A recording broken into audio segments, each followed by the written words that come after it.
Welcome to Pixel Pizza, Did she say pizza? your ultimate source for chiptunes, video game talk, and pepperoni. Delivered to you from Los Angeles and into the digital cyberspace of the 2020s. Pizza power! That's right, one super giant pizza. I want a large, thick crust with double cheese, ham, pepperoni.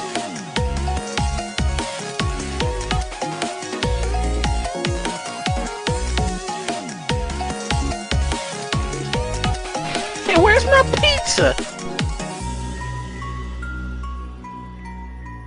Pizza time. And welcome back to the Pixel Pizza podcast, listeners. You just heard from our chiptune artist of the week, KChG, and that track was called Solace.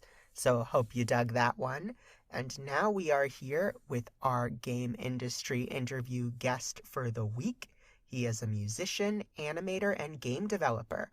He has worked on Game Boy homebrew games, including Wink and the Broken Robot and Ruby and Rusty Save the Crows. This is Max Oakland. How are you doing, Max?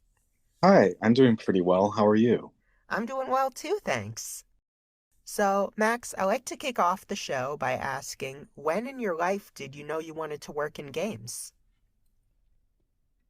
When I was a kid, my friends and I would design Mario games, like the enemies and stuff like that. And then we started making our own but they were still huge rip-offs. So that was really when I first started thinking about doing that. And I wanted to really actually make them real. Oh, wow. So like game maker stuff or just like pen and paper, working it out? On pen and paper, we were just drawing it. Oh, that's fun. Yeah. But eventually, I started learning how to use Game Maker and stuff like that and actually making real games. But that was quite a while later. Like how much later? Well, I mean, we were doing that in grade school, and then I think I started learning Game Maker in junior high. I figured out that that was something that was possible. So that's when I started learning. Awesome. Yeah, I think that was around the time that I really started experimenting with anything online too, was junior high. Hmm. So I guess platformer games were always kind of your first love then? Yep. Yeah, I think that I've always liked older games. I think because that might have been because they were kind of the first ones I played. Hmm. So I was always more into retro games, even though technology had kind of moved on. And platformer definitely was my favorite genre. I also did like Zelda type top-down Zelda games. And I still do. And I feel like I've kind of expanded a little bit. But as a gamer, I'm actually pretty casual. I'll play like puzzle games Mm. and definitely play a lot of retro games too, but um nothing really that hardcore. Yeah, some hardcore stuff is too much for me too. There's definitely a lot of value in the simplicity of the retro-styled stuff. Yeah, plus I spend a lot of time making games, so I don't have that much time to spend playing them. Sure. Do you find that's the case for music too? It's exhausting to listen to because that's also something you're focused on working on? Somewhat. I feel like I don't listen to as much music maybe as a lot of people because I don't really like use it as background. I find it distracting. So Oh, me too. yeah, so I have to kind of actually make time to just listen to music or listen to music and draw. That's been something I've been trying to do so I can actually make more time to listen to music because I don't really find it distracting when I'm drawing. But like, you know, programming requires so much focus and logical planning that I just can't have many distractions. Absolutely. Yeah. I'll always have music on if I'm cleaning or driving or going for a walk, but if I have to, lock in and do real work, it's too distracting for me. Yeah, me too. So, yeah, tell me a bit more about your music career. Well, it's more of a passion than a career at this point. I'm releasing music and I'm in a band. We're playing live shows and we're recording songs, and I record a lot on my own. Mm, And so we've been ever since we started playing shows, I've started to invite my bandmates to like record things on my songs and give ideas and stuff. So that's been really cool. It's always really exciting and fun for me to collaborate with other people. And so, yeah, I would love music to be my career and like, mm. play big festivals and tour and have my music in movies and stuff. So I'm working on that. We'll see what happens. Yeah, that'd be amazing. But what's Yeah. your band called? It's Max Oakland. It's just kind of like my solo music. Oh, I thought you meant like you had a group that you performed with. I do, but it's basically just like my solo project, I guess you would say. Oh, okay. So we're in a band together, but they, are they're there as much as they can be, but when they can't be, it's okay because it's still just Max Oakland. Mm-hmm. And that's kind of why I set it up that way because it's really hard for people to make time for being in a band because it doesn't really pay any money. So, Yeah. it's very difficult. And that's really unfortunate because, I love bands and I love live music and stuff like that. So that was the way I figured it would work because I have been in bands before and it was just really hard to keep them going. And I felt like, well, I want to do my solo stuff too anyway. So maybe I'll do that. Mm.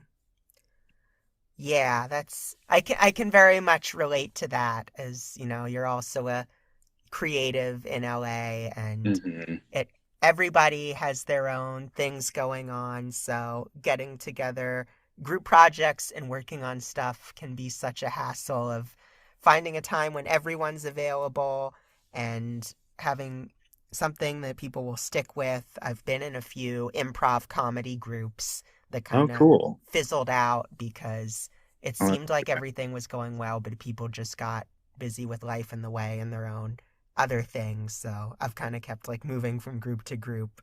yeah, it can be really hard to find the consistency. Although I definitely do feel like I've found people who are consistent, which Hmm. is really good. They're just also pretty busy. So, Sure. you know, but we did take a little bit of a break from playing shows at the start of this year, and I that's given me time to finish like I'm not 100% done shipping the cartridges and stuff for the Kickstarter, but I'm getting there. And so taking a little bit of a break from that is good because I needed to focus on doing that, getting it done. And I'm aiming to be done with that in March. So that Oh, was okay. a huge relief. Yeah, I'm really excited for everybody to have their game and also to not have all that stuff in my apartment and not Hmm. have to be shipping it. Next time I'm not going to do that part myself because it is just way too much. It was kind of cool to like, source everything and find the best printer and stuff, and also support local businesses, which I really liked. Yeah, But having to ship them all and package them all and stuff is just like crazy. definitely. I mean, yeah, it must have been such, even if it was very laborious, cool process of having your game in a physical form, seeing Very. everything come together, and getting it into people's hands. Yeah, absolutely. I'm definitely going to do that part. I'm just gonna find some other company to do the actual manufacturing and shipping. Hmm. And I did originally, I had a publisher for Ruby and Rusty who took care of that. So that was pretty good, but I did want to do it myself and have a little bit more hands-onness in that area. And I think I'm glad that I tried it. I think next time I might go with this company that it's called like Homebrew Factory or something like that. Mm. So you can set up pre-orders, or you can just buy a certain number of copies and then they'll make it all and ship it. And that's definitely what I want to do because I think it's the best like middle ground. Yeah, yeah, and yeah, you get to support the independent businesses and also get a bit of a load off your back. Yes, absolutely. So, what drew you to Game Boy development specifically? Well, I've always been really into retro games. So, I've always wanted to make a retro game. At the time, I was working on a game that I was just calling Wink at the time in Game Maker, and it was kind of like 16-bit-ish, 8-bit-ish style, but it wasn't really like 100% authentic to any real system. It was just kind of like a style. And at that time, I was trying to get people to notice that game. So I had recently started social media for it and stuff like that, and also for my music. So I got this idea that I would do these really short projects and like finish a game in a weekend. And I did do that for one. It was called I'm a Cat Now, I guess, Hmm. which is a fun game. I made it in an HTML engine called Mosey, which is similar to Bitsy, if you've heard of that. No, what's that? But it's a really interesting engine, and it's fairly popular, or at least it was at the time. It's really lo-fi. You have like really small characters, and basically you just like move them around. It makes kind of like walking simulator type games. I don't know if you've heard Oh, of that, but it's just like yeah. it's not like really game exactly. It doesn't really have a lot of puzzles or anything. It's more about just interacting with this very small world that people create, which is very ideal, I think, for beginners. And I think that's one reason why it became so popular. So but I found Mosey, and it was a little bit more advanced because it could have background music and you could have more colors. Bitsy was extremely bare bones, which is cool. But I just wanted to try Mosey. It seemed like a little bit more interesting to me. So I made that game, and it did get a decent amount of attention for a game that I made. So I was just going to keep doing that, and I was going to do a remake, or I guess a demake of Wink in Game Boy Studio. And I had heard of Game Boy Studio at some point before that, but it was still on version 1, which could only create black and white Zelda top-down style games. Oh. And, it was interesting to me, but I actually thought it might be more interesting to my friend who makes games under Moon Cydian Games, and he has some cool ones out on itch.io. So I told him about that, and I was just kind of keeping tabs on it, and I noticed that they had come out with like a beta for a version that had platformer support and color support. So I was like, okay, I'll just make a fun little demake of Wink this weekend. But it turned into a much larger project, and I got a lot more involved in the community trying to figure out how to make a demake of that game in that engine. It was incredibly limited and it was very early, so it was very buggy. So I really couldn't have released, a really quick demake because it just wasn't ready. And I got really into it. So it ended up spiraling into its own project, which really overtook the Wink one. I still have that up on my itch, but I don't plan on finishing it. Um, because I feel like I learned so much about every aspect of game design and improved so much that I don't think that that game is good enough. I basically have to redesign everything.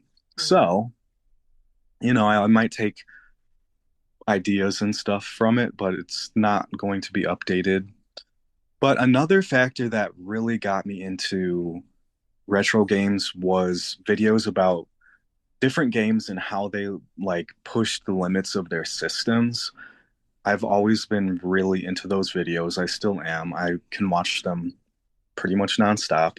Oh yeah. And it was really fun to figure out how I could push the limits of the retro system, especially also because of the software itself. You know, Game Boy Studio version 2 was never actually officially released because it was such a limited system that they ended up just moving on from it. But I finished a game in it and I edited the engine a ton. People, came up with hacks and stuff to do things that weren't actually really possible. So I was always finding ways to push that engine, and that was very fun. So I feel like all of those factors together is why and also the fact that there was a pretty vibrant community around it has kind of like kept me in it. I think maybe I would have been still trying to find that kind of thing if I hadn't found it there. But I also really like making Game Boy games. They're fun. The software is well designed. I would love to make other retro games. I really want to make a retro game for practically any or every retro system in existence. And I Oh, that would plan, be cool.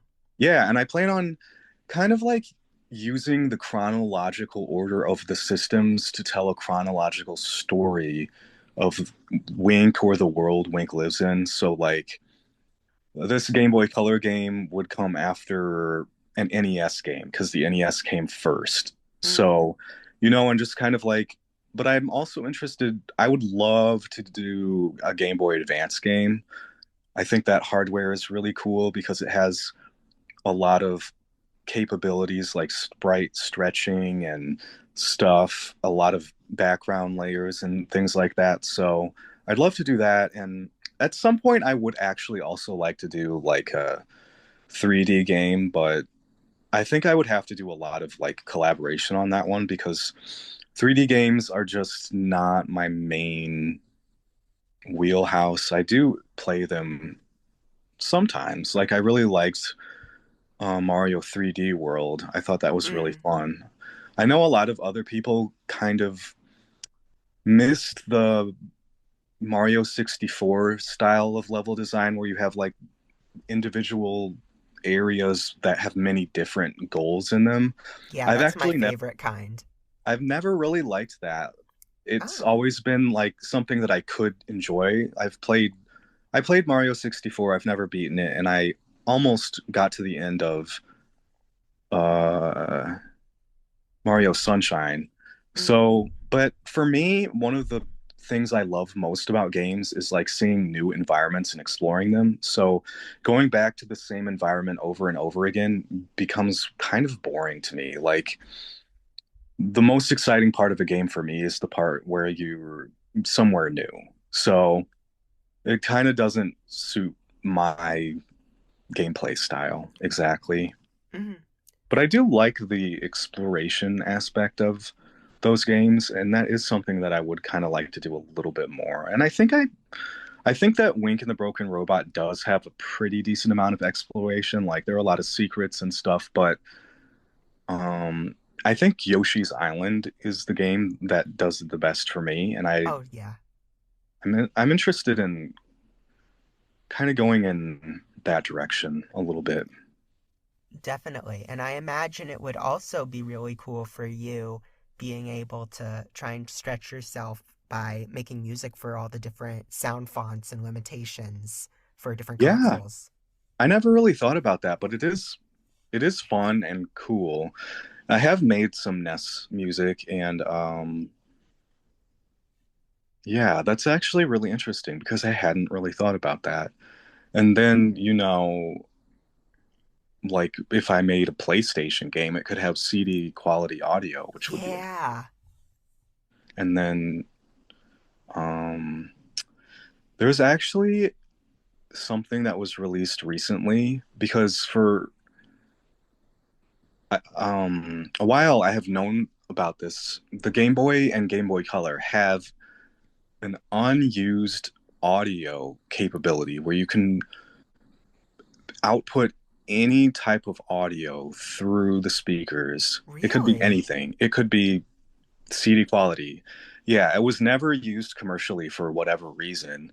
I don't know why it was in there. But you Mm. have to have like special hardware in the cartridge to make it work because it just receives audio from somewhere. So, technically it seems like you could make a Game Boy game with CD quality audio.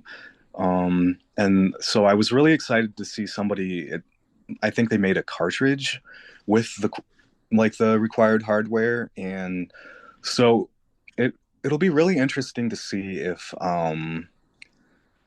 that expands more because it would be really cool. I'm always interested in games that really even go beyond the limits of the original systems era.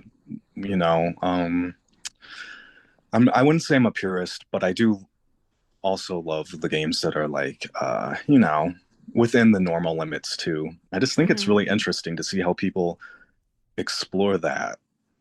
Yeah, that was definitely one of the things that really stuck out to me playing Wink was the level of ambition and how you kind of brushed up against the limitations of what the console could do and what is typically expected in the genre. Thanks. And the thing that makes me excited is I was using such a old version of Game Boy Studio that the newer versions, their capabilities are like so far beyond it that I can go way further than that. And Ooh. I really want to do that. So that's actually kind of what I'm thinking about and planning at this point. But I haven't been able to really work on it that much. I have to finish shipping the cartridges, but there has been some work on Sure. that. Well, that's exciting to hear and to Yeah. see what you can do with a little more freedom.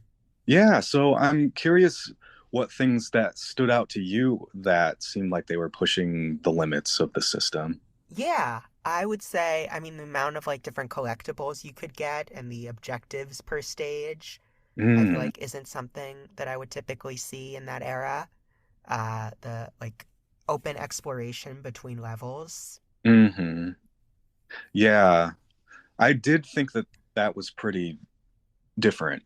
I Hmm. guess maybe Super Mario Land 2 kind of has that. Yeah, but that was on like a restricted path. Exactly. Like I one thing I am proud of with the this game is like it's more like a Zelda world. Like it doesn't have a ton of enemies on it or anything, but like the world, the overworld you can explore.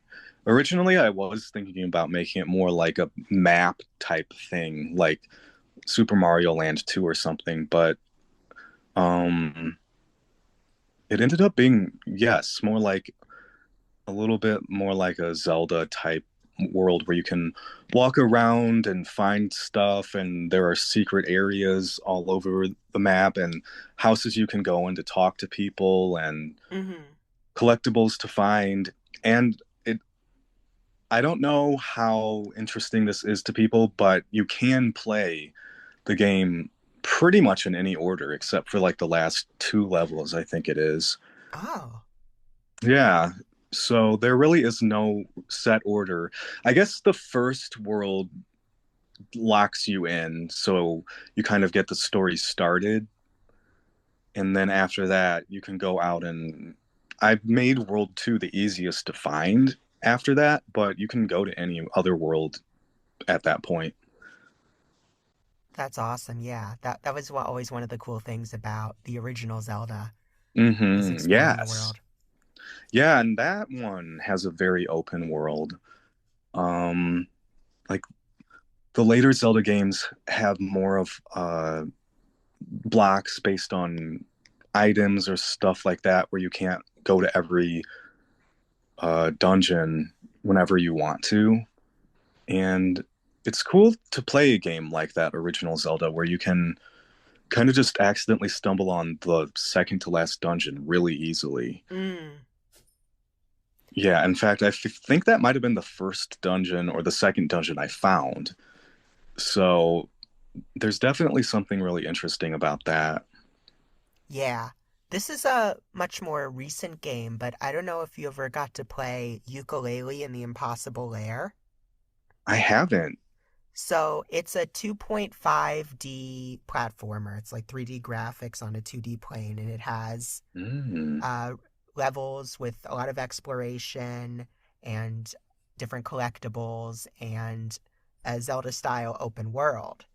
And what's Oh. also really cool is you can play the final level from the beginning, but it's extremely hard. So you're kind Uh-huh. of encouraged to play through the rest of the levels and collect different upgrades before you go in. That makes sense. That's cool. Yeah, I'll have to check that game out. It sounds very good. Yeah, definitely up your alley. Hmm. Yeah. What happens if you do beat that game like right away? Like beat the final level. I've never done it, but I think you get like a special message and yeah, you just see the credits. Oh, wow. For my game, I made it like every world you collect a piece of the broken robot. So it took me a while to figure out how I was going to handle that since you kind of can't win the game until you do that. So what I did was make it so you can't go to the final, I think, two levels until you do collect all of the different pieces except for the final piece. Mm. So that's the way I did it. And it's interesting that because I was thinking about that a lot when I was developing the game, like the best way to handle that. And I didn't know that there was a game out there that had done it, that you can actually beat the whole game from almost the beginning. That's really interesting. Yeah, it's awesome. So you mentioned a bit, the environments are really important to you. So what's kind of your process? Walk me through coming up with a level and everything that goes into it. Okay. So something I think I ha had a really clear idea of was I wanted to do environments that I hadn't really seen in games very much Mm. because I like to explore those environments. So I wanted to kind of make a game for myself. So I draw a lot. Really, the world of Wink came from drawings that I've done and like a comic that I made. Originally, I didn't really think about like Wink wasn't originally created for a game. It was just a doodle that I did one day, and I didn't know what to do with that character for a long time, but I thought it was a good one. And then I just kind of like started using him in more things because he was the best character I came up with. Like, I drew a lot of characters and Mm. things, and for whatever reason, I didn't really feel like very excited about most of them. So over the course of time, was like, well, why don't I do something with that character? But it took me a long time to figure out what. The first time I ever drew Wink, I was just drawing like this room in a city with this like old bed and a window that was open, and you could see the night city outside, and there was like a laundry line hanging from the window, and then I was like, Wink could walk on that laundry line. So that was so far from where this has ended up. And that came about because I guess I had just become really obsessed with like urban decay and also regrowth, sort of like damaged ecosystems and stuff like that. Junkyards, garbage, really old things. And like, I just kind of sort of slowly over the course of time developed that into Wink's world because for a while I would kind of draw Wink into really random scenarios that were very surreal and didn't really have much connection. They were almost more like dreams or something like that. Like I'm trying to think.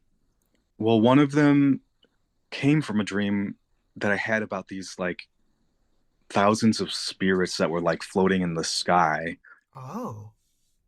Yeah, and we were watching them as they passed, and so stuff like that. It just kind of slowly started forming out of art that I did. Like I do art independently of my games, and I also do it for my games, and they sort of mix together. And at some point, I realized that it was actually probably a really good idea for me to take things from my art and put it in my games because it's basically like concept art if I want it to be. Yeah. Yeah. So I was drawing these environments and like slowly coming up with like eventually what became a world that I put Wink into. So that was like a lot of work. And then when it comes to designing levels, I kind of get ideas from like places I've been or things I've seen or things I've read about. I've noticed that there are a lot of different types of ecosystems like that you've probably never heard of before and that I had never heard of before, like Mm. laurel forests and stuff like Oh. that.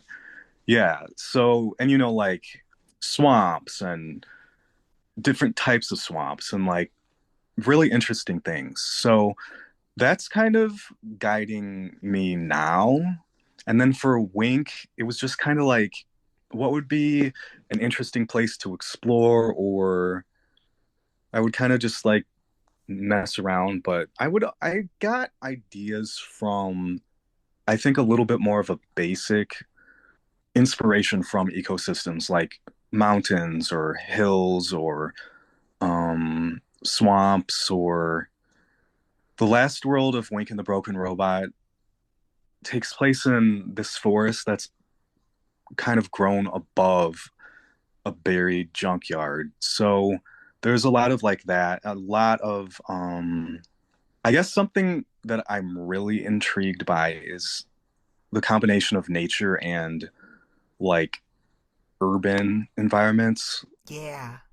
Like for example, I grew up in a rural area, so I was in parks and forests a lot, and it was always really fascinating to me when you would stumble upon like I remember from a very, very young age, maybe like 6 years old, my mom and I were hiking in a forest and we came across these old stairs and they didn't Oh. really go anywhere. There were just like three steps made of stone in this forest.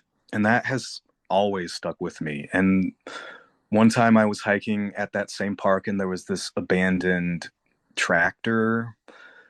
One time my friend and I were hiking in a totally different forest and we came across this very low trees, but we could walk through them. I think it was fall or something, so the leaves had fallen. And then the ground was covered with all of this like milky glass that had broken. Oh. So it looked like it was from the 1800s. So things like that, when I see them in my life, these really fascinating images, I've always had this desire to like find a way to bring people there and give them a experience of those things. So that's a big inspiration for levels. And then also, a little bit more like game design oriented would be what's fun or like what capabilities do the characters have that, like there's a level in the factory world where you shoot lasers at these prisms that bounce the lasers.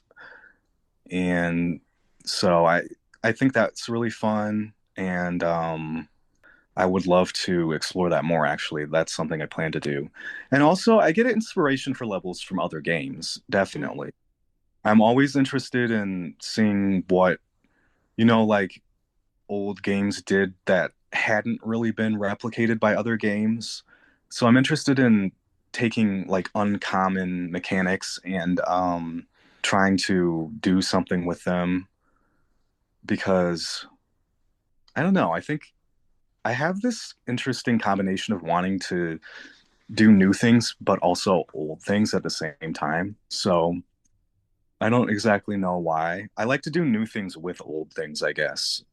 So that's definitely something. I like taking a lot of inspiration from older games and also at the same time I really don't want to just copy them and all like, do exactly the same thing because I think that Sure. those games were so creative. I don't want to be like, Derivative? yeah, and I don't want to, I don't know. I guess it's just like the thing that is cool about those games is that they're very creative. So, being creative is a thing that I want to make sure that I'm trying at least to do. Absolutely. Yeah, I can see how that's a big theme in your work is that convergence of the old and the new, the nature and the technology. Yeah, I guess that those two are pretty related, which I hadn't thought about before. Mm. Yeah, and I think that it definitely takes me back to something I think a sensation I had more as a kid, just, being in the back seat of a car or a bus and looking out at the road and imagining there's a platformer character, Hmm. Mario or a Sonic, running along the side of the road and how they I interact with everything. Yeah, I used to do that too, and it's so funny. I feel like that's a thing so many people did, but Yeah. never talked about until somebody finally did, and we were like, wait, I did that too. Yes. No, when I've heard other people talk about it, it was like completely unlocking that core memory. Yeah. So you're saying uh the Wink game brings you back to that feeling? A bit, yeah. Wow, that's really cool.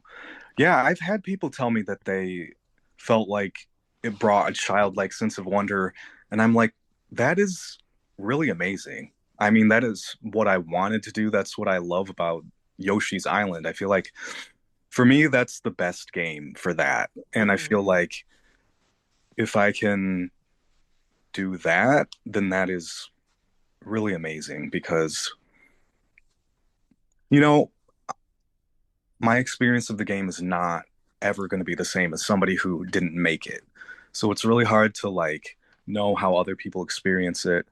And I tried to make it fun. I tried to like basically with this game my goal was kind of just to build myself a little world that I could enjoy. Mm. So, but it's funny because I made it all, so that means that there isn't like anything unknown in it. So I feel like having an unknown quality is sort of a missing secret ingredient that I think makes things more fun. So I think it's really cool that other people are getting out of it that. Yeah, one of the standout things of the game to me, and it very much, uh, now that you're mentioning it, brought back that Yoshi's Island feeling was the milkweed transformation. Yes. And that is so inspired by Yoshi's Island because I love the way they used like the natural world and like the jungle theme. Yeah. It was so cool because it felt like the game was really influenced by the environments the game took place in. And that's something that I really am excited about. And I don't feel like I even scratched the surface of the possibilities of doing that. But I definitely did do as much as I could. Hmm. But this game was a big learning experience for me because I feel like it's the first game that I would really consider a like real game for me because I feel like I really actually was able to do some of that stuff. But I am also excited because I feel like there's so much more to explore in that kind of thing. Yeah, no, the possibilities are opening up, and I'm really excited to see what you're able to do next. Thanks. One of the other things I was curious about is your work with claymation. I Mm, noticed for like the release trailer of the game, you did a little claymation short, and some of your music hmm videos involved that. So, how did you learn how to do stop motion? I just did it. I am the kind of person that if I'm inspired by something, I've always just wanted to make my own version of it. So my whole life, I've done a little bit of stop motion, but it's so time consuming. So I've never really completed much of anything. And I think the first time I really did a stop motion that I put out there was for the Ruby and Rusty trailer. And that was really fun. And somebody, I think the thing that really actually made me think about doing it was because somebody else did it for one of their Game Boy Studio games. And I wish I could remember who it was. And I was like, oh, that's perfect for Mm, this type of game. It felt really fitting. Like it could have been the kind of commercial that came out when this game would have come out if it came out when the system was new. So that was kind of like a light bulb moment, I guess, that was like that would be a good medium to do. And I've always liked it. I think claymation is so cool. And it was really cool to have an excuse to really give like focus on it, mhm. because it was really time consuming making all the little clay things and stuff, but it was really fun. I've always wanted to do it. I just one, never really had like a thing where I was like, yes, this is a story I want to tell with claymation. So I would just kind of like do very brief experiments and stuff like that, where I would get an idea to like make a ball bounce or make a little weird thing that was morphing because, clay is cool because it can kind of morph. Yeah. So yeah. And um I actually was planning on making a full video, like a full music video with claymation after I did the claymation trailer for Wink, but I ended up scrapping it because it just was taking way too long. But I would like to revisit it again.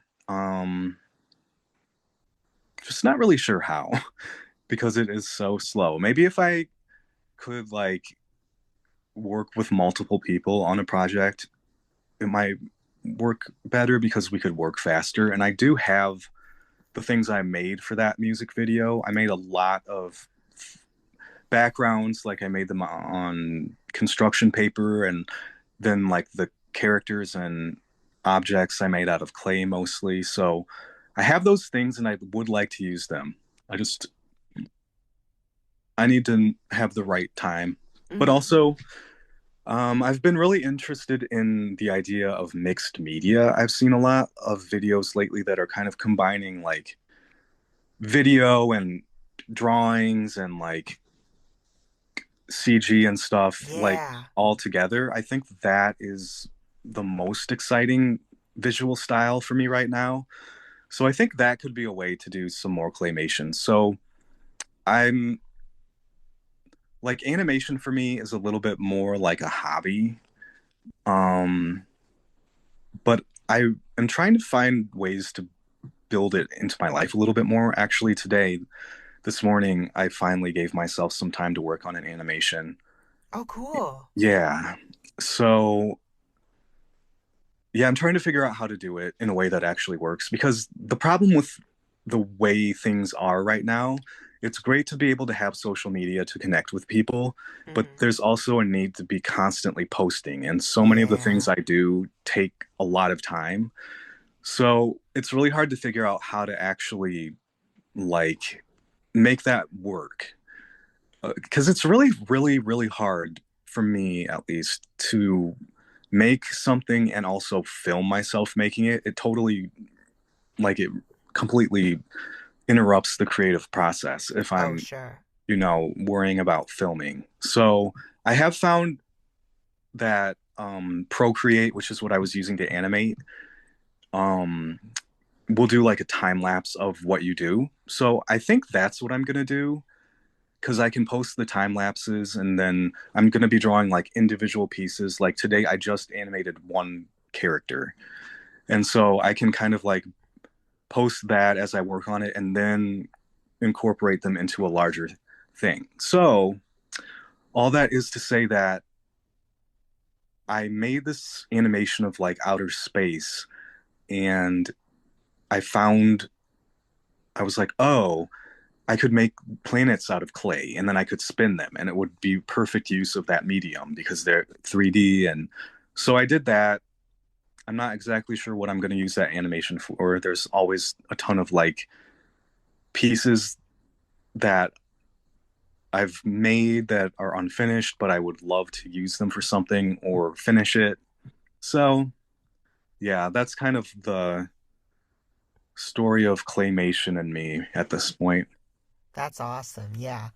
I mean, I'd love to see the process, but also something that was kind of a reality check for me was I'm also a voice actor, and Mhm. my voice acting coach was recently saying to me that it's good to have, especially in this day and age, as you were saying, a creative pursuit that you are not sharing on social media, that you are not trying to monetize, Mhm. just as a way to kind of work a different side of your brain.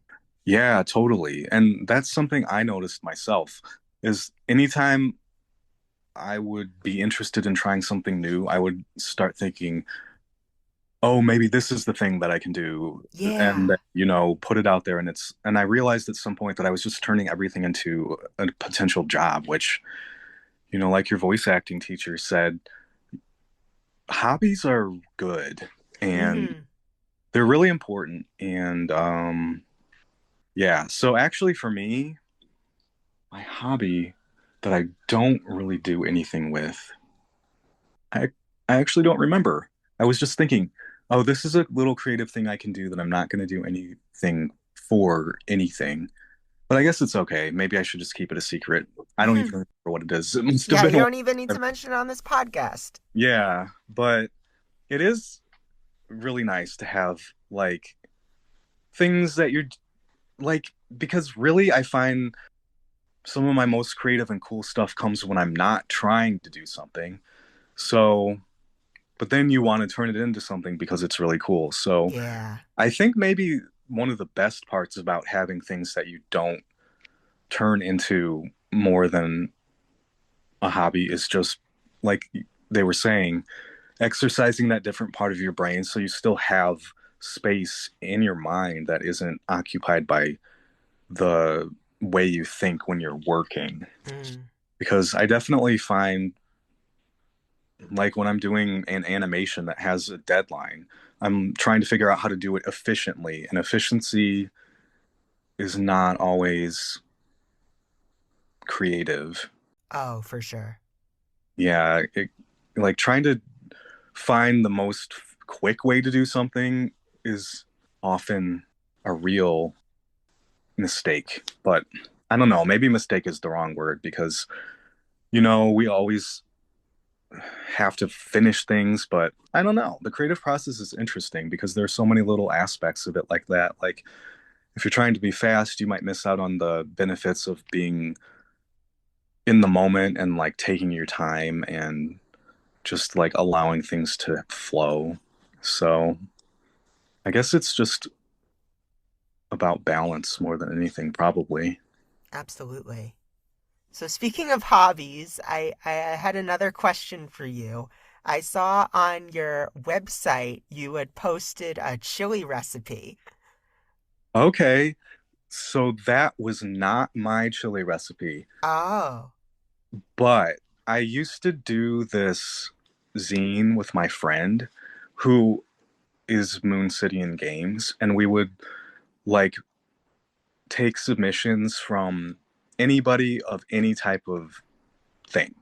So somebody submitted that chili recipe, and I wanted to put that zine online again because it had kind of gone offline, and I feel like there was a lot of like cool creative stuff. So I started with that chili recipe because it was pretty easy to get it out of the original format and put it onto there. Hmm. But I do enjoy cooking. So if that was going to be your question, Yes. yes, I do like cooking a little bit. What else do you like to make? Like food wise, Yeah. hmm, I've been experimenting with sweetened condensed milk. Ooh. Yeah, because you can make a lot of different desserts out of it. And some people make like, I think flan out of it, and you can make caramel out of it. Ooh. So there's just a lot you can do with it. And it's pretty cheap. So yeah, I've been experimenting with that. I'd like to get more into baking. For a while, I was really good at making pie, but then somehow I just lost the touch, and all of my pie crusts turned out to be like crumbly, like they had no stability. And Oh then I kind of no. just got out of the habit of making pie. But baking would be really fun. Oh, recently I was visiting my friend in Chicago, and she told me about all these things she was making. She made granola and yogurt and Oh pickle. wow. Yeah, that inspired me to start making my own granola. And granola is a really good thing to make. Like, if you like buying granola, you should just make it because it's crazy how the ingredients that make granola are like the cheapest things. It's just like oats and stuff. And then it costs a ton when you buy it. So Yeah. it's like the perfect thing to make because it's a huge cost savings and it's really easy. All you have to do is like mix like oats, some kind of sweetener, syrup or honey, and like some kind of oil, and then cook it. And you can put other stuff in it too, but the bare minimum recipe is extremely easy. So I'd say that's the thing that I'm into making right now. Ooh, that is really good to know because I Mhm. do buy the pre-made granola and it's so good, but it is on the pricier side. So that Yeah, might be a and fun entryway into cooking more. I think so. I think it's been my entryway into cooking more again because I kind of got out of the habit. Me too. And it is really funny how I don't exactly know how, but they convinced people that granola should cost a lot of money, but it's Yeah. like not expensive to make. So, Max, this is the Pixel Pizza podcast. I have to ask, where's your favorite pizza place? So I've really gotten into Detroit style pizza, and there's one in Burbank that Oh, is really good. I don't know what it's called though, because I only got it through my friends. So oh. I don't know. It's like Is it Weirdos? I don't think so. It has like a really lame name. Like you wouldn't think it's Oh, good. I'm gonna text my friend and see if he texts me back fast enough. And then I'll let you know okay, because it good. is really good. And I had always wanted to try Detroit style pizza, but I had never had it before. So yeah, and if I don't hear it back in time, I will send it to you after our talk. Please do. Yes, I'm always looking for new pizza places to try around here. What's your favorite pizza place? Out here, I would probably say Reno's. Oh, okay. Where's that? That is also in Burbank. That's on Riverside Drive. Uh, kind of, it's around a bunch of restaurants like Don Cuco's, if you know that. Okay. There is another pizza place I think in Burbank that I really like. Oh, I'm trying to think what it's called. I can't remember the name of anything today, oh no. but it's like really old fashioned. It's like stepping in there was like stepping into the past. Yeah, I think that one was on Magnolia. Oh, okay. I would have to, yeah. There's a lot of good food places on Magnolia. I don't think I've had pizza there, but I'll have to go look the next time I'm around and maybe I Yeah, can it's identify it by the vibe. yes, you probably could. It has like a very vintage sign and it's called something like Geppetto's. It's not that, but Oh, yes. I know the exact one you're talking about. Okay, yes. I've never been in there, but I've driven by it and yes, I absolutely get what you mean. do you know what it's called? It's is it yeah, it's either Geppetto's or Pinocchio's. Oh, yes, it's Pinocchio's. That sounds Yeah. right. Yeah, that place is really cool. And their pizza is good. Mm. And they have a really good salad bar. And Ooh. okay, so my friend texted me the place that I was originally talking about was called Prime Pizza. Oh, yeah. Yes, I know that one too. Okay. Yeah, so I really like that Detroit style pizza. And also, my friend always gets pepperoni and it's really spicy. Like you can Oh. smell how spicy it is from a distance. And I've never had spicy pepperoni like that, but I like spicy stuff. So Ooh, yeah. there are two pizza recommendations. Great. I'm definitely looking forward to retrying Prime and trying Pinocchio's Mhm. next time I get some pizza. So, thank you for those. Yeah. And thank you so much for joining me today, Max. Yeah, thanks for having me. I had a fun time talking. Likewise. So, where can our listeners keep track of you and your work? So I'm on social media as either Max Oakland or Max Oakland with three D's, depending on if I couldn't get the original one. Um, Wink Winkerson is also more like my video game only focused one. And then Max Oakland, I just kind of post like everything. But also, I've been making a website because I've been interested in like getting off of the social media sites that are controlled by giant corporations and trying Yeah. to find a way to help make the internet fun again instead of like a nightmare. So Right, because that's how it used to be with like GeoCities. Everybody just had their own page and was weird and creative with it. totally, and there were web forums, but it was less controlled, and the social media websites like to promote things that are going to get engagement and make people mad and stuff like that. Yeah. So I feel like moving away from that will be really good. Hmm. So yeah, I've been making my website. It's very, very basic and almost basically at this point, it's almost just like a link tree or something with a very weird design. But I'm working on it and I'm going to be adding those pages. Like, for example, right now, if you click on music on my website, it just takes you to Spotify. But eventually, I'm going to actually have a page for music. And I do have a blog on there. So that at this point is the main, like, exclusive content, like where you saw the um, recipe. Hmm. So, yeah, I'll have those in the description below. So, check them out, listeners. And thanks for tuning in to a new Pixel Pizza. We will see you next week, but before then, we're going to leave you off with another track from our chiptune artist KChG, and that is called Levity. So, listen to that, and we'll see you soon.